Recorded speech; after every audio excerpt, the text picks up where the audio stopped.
Women from the Democratic Party from diverse backgrounds smashing barriers in the 2018 midterms. Black, Latina, Muslim, and Native backgrounds smashing barriers in the 2018 midterms.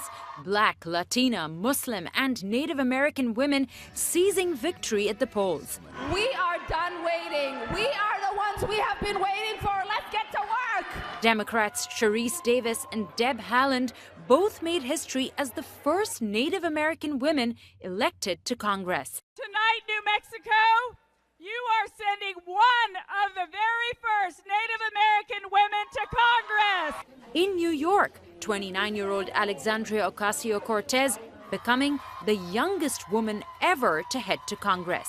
This is what is possible when everyday people come together. And Democrat Ayanna Pressley officially became Massachusetts' first black congresswoman representing the state's 7th district. When it comes to women of color candidates, folks don't just talk about a glass ceiling. What they describe is a concrete one. But you know what breaks through concrete? Seismic shifts. Muslim women seeing big wins in the Midwest. Minnesota's Ilhan Omar, who arrived in the United States from Somalia at age 14, won her House race, becoming the first Muslim woman elected to Congress, sharing the honor with Rashida Tlaib, a Palestinian American who took Michigan's 13th district. Omar reached out to Tlaib on Twitter saying, quote, "I cannot wait to serve with you, inshallah." Over in Texas, Democrats Veronica Escobar and Sylvia Garcia becoming the state's first 2 Latino women elected to Congress. And it wasn't just Democratic women who rose to the top on Tuesday. Republican Representative Kristi Noem became South Dakota's first female governor. Tennessee also elected its first female senator, Representative Marsha Blackburn. Women have never held more than 84 of the 435 seats in the House, but by Wednesday morning, 92 had already been declared winners. Americans deliver a stinging rebuke to President Trump, handing the House of Representatives to Democrats, even as they strengthen Republicans' grip on the Senate. A divided Congress for a divided nation. I'm Andy Sullivan in Washington, which is about to become a much less friendly place for Donald Trump. Starting in January, Democrats will be in control of half of Capitol Hill. Expect them to launch a wave of investigations and generally make life miserable for his administration. But meanwhile, over in the Senate, Republicans will still be confirming his conservative judges. It's a polarized outcome that reflects the polarizing nature of this president. He's toxic in half the country, more popular than ever in the other half. Democratic House Leader Nancy Pelosi delivering a warning to the president. Today is more than about Democrats and Republicans. It's about restoring the Constitution's checks and balances to the Trump administration. Democrats coming up big in the suburbs, from Florida to Kansas. Trump largely steering clear of these areas as he barnstormed across the country, stirring up fears of immigration among working-class white voters, drawing accusations of racism, but helping his Republicans win Senate seats in Florida, North Dakota, Indiana, Tennessee, and Missouri. Texas came together behind a common-sense agenda. Republican Senator Ted Cruz holding off a spirited challenge from Democrat Beto O'Rourke in Texas. Democrats who won the House know that voters are sending them to Washington to stand up to Trump. Republicans who won the Senate know that voters are sending them to Washington to protect him. Those tensions are sure to come to a head in the coming year. If new, stronger U.S. sanctions hit Russia's oil sector, then ultimately some of that cost may bounce back onto Western oil companies, big names such as BP and Royal Dutch Shell. It's because BP, Shell, and others are all customers of Russia's national oil company Rosneft, right across the street from the Kremlin.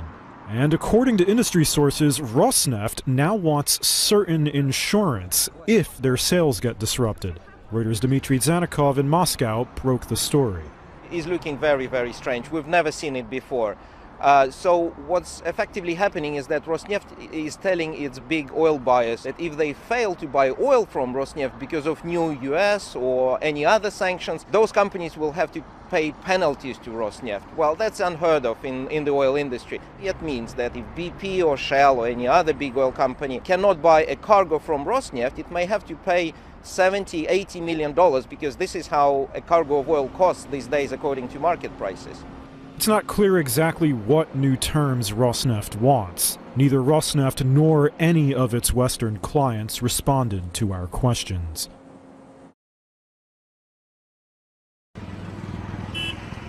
A deadly cocktail of toxic fumes is choking India's capital. Pollution levels surged from severe to hazardous this week, exposing residents to up to 24 times the recommended limit for dangerous particles. But compared to other countries in Asia, people here are less likely to protect themselves. Things like face masks are an unusual sight in Delhi. Doctors warn thousands of children are likely to grow up with health issues related to the smog. The number of patients with severe lung problems has already gone up by 25% this year. But while India's 2019 general election is creeping ever nearer, politicians are largely getting away with turning a blind eye to the public health crisis. Most voters here live in poverty and are more concerned with making enough money to buy food than air quality. Reuters correspondent Neha Dasgupta is in New Delhi. This is where the deadly political calculations come into play. A city of 20 million people, roughly the population of Australia, this is a city that's ruled neither by the Prime Minister's ruling party or by the main opposition party. And that gives them little incentive to cooperate with city authorities. Countries around the world are scaling back subsidies for wind power. That's making the battle to build these things even more fierce. Results out this week from the two industry champions, Vestas of Denmark and German-Spanish team Siemens Gamesa.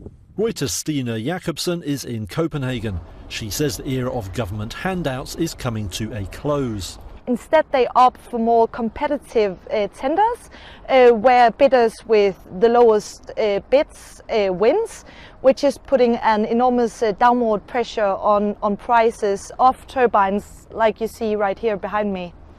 Siemens Gamesa, the happier firm for now. Strong sales in the US and India, seeing its sales jump 12% to over 2.6 billion euros. Vestas, on the other hand, missing targets. But it's not like the factories have gone quiet.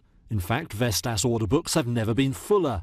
And both firms see new sales growth ahead. The company reported of a pretty healthy demand, showing that the lower price of wind technology and the expected higher power prices will also ensure that the wind power remains profitable for the future, even without subsidies. Some had expected wind power growth to stall when subsidies were removed. But there is little sign of that now. World wind power capacity forecast to increase by more than half over the next 5 years, according to an industry body. There seems little sign the windmills are about to stop turning.